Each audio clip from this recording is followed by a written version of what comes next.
فکر و خبر پر دیکھیے ملکی اور عالمی احوال سے جڑی 20 اہم اور خاص خبریں۔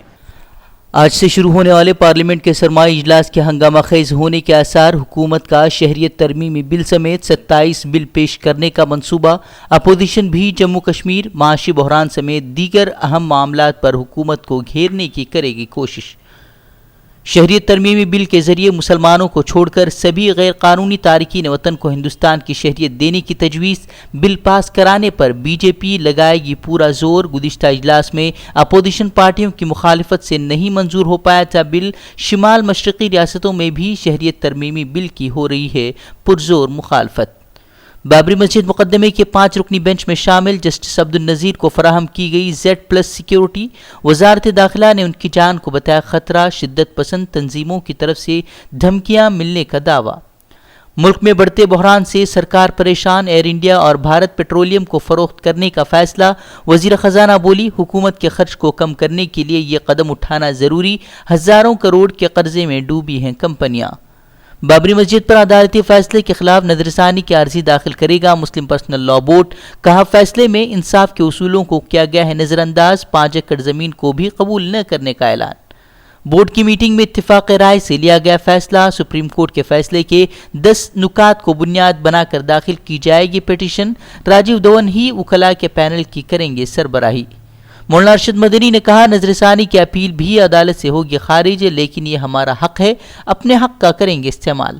باوجود کہ ہمیں ہمارا حق نہیں دیا گیا، باوجود کہ ہم نے 70 سال مقدمہ لڑا اور ہمیں ہمارا حق بابری مسجد نہیں ملی، باوجود کہ ہم یہ جانتے ہیں کہ ریویو ہمارا 100% خارج ہوگا، لیکن ہمیں ریویو کے اندر جانا چاہیے۔ ہمارے یہاں بھی اس مسئلے میں اختلاف تھا۔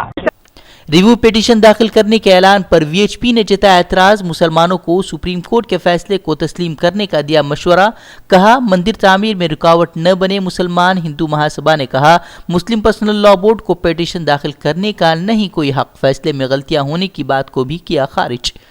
ندوۃ العلماء سے مسلم پرسنل لاء بورڈ کی میٹنگ کے مقام کو تبدیل کرنے سے متعلق سامنے آئی حقیقت، ظفریاب جیلانی نے کہا بورڈ کے صدر سیکریٹری کو ضلع انتظامیہ کی جانب سے دی گئی تھی کھلی دھمکی، کہا تھا کہ یہاں میٹنگ ہوئی تو ندوے کے خلاف ہوں گے نتائج۔ ظفریاب جیلانی نے انتظامیہ کے رویے پر کی سخت تنقید۔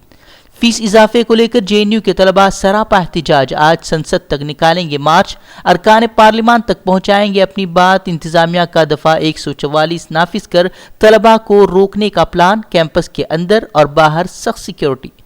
راجستھان کے بیکانیر میں ہولناک سڑک حادثہ، مسافر بس اور ٹرک کی آمنے سامنے ٹکر سے 10 لوگوں کی موت جبکہ 20 سے زائد افراد زخمی، حادثے کے بعد لگی آگ میں جھلس کر کئی مسافر بھی زخمی، زخمیوں میں کئیوں کی حالت نازک۔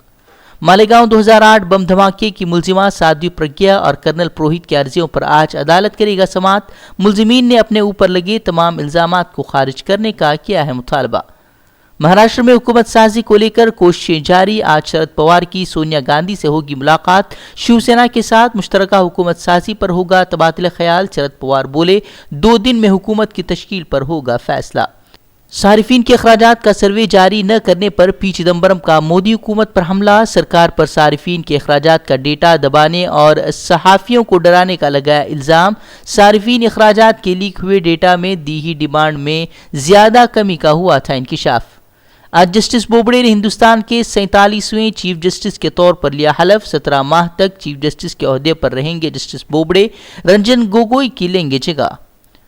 پڑوسی ملک نیپال کے وزیر اعظم کا بڑا اعلان، کہا کالا پانی علاقے سے ہٹائی جائے گی ہندوستانی فوج، کہا نیپال کی زمین پر نیپال کی ہی رہیں گی فوج۔ رام مندر کے حق میں فیصلے کے بعد ایودھیا میں ایک اور تنازع، رام مندر ٹرسٹ کو لے کر آپس میں ہی بھیڑے، سادھو سنت ایک دوسرے پر الزام تراشی کرتے آئے نظر۔ ایران میں پٹرول مہنگائی کی آگ میں جھلسی ملک کے عوام، مہنگائی کے خلاف جاری احتجاج کے دوران پولیس اور مظاہرین کے درمیان جھڑپ، 4 روز میں 36 افراد کی موت، سینکڑوں افراد زخمی۔ ایغور مسلمانوں پر چینی حکومت کی بے رحم پالیسی بے نقاب، چینی حکومت کے خفیہ دستاویزات میں ایغور مسلمانوں پر کسی بھی طرح کا رحم نہ کھانے کی کہی گئی ہے بات، سنگیانگ میں لاکھوں ایغور مسلمانوں کو رکھا گیا ہے قید۔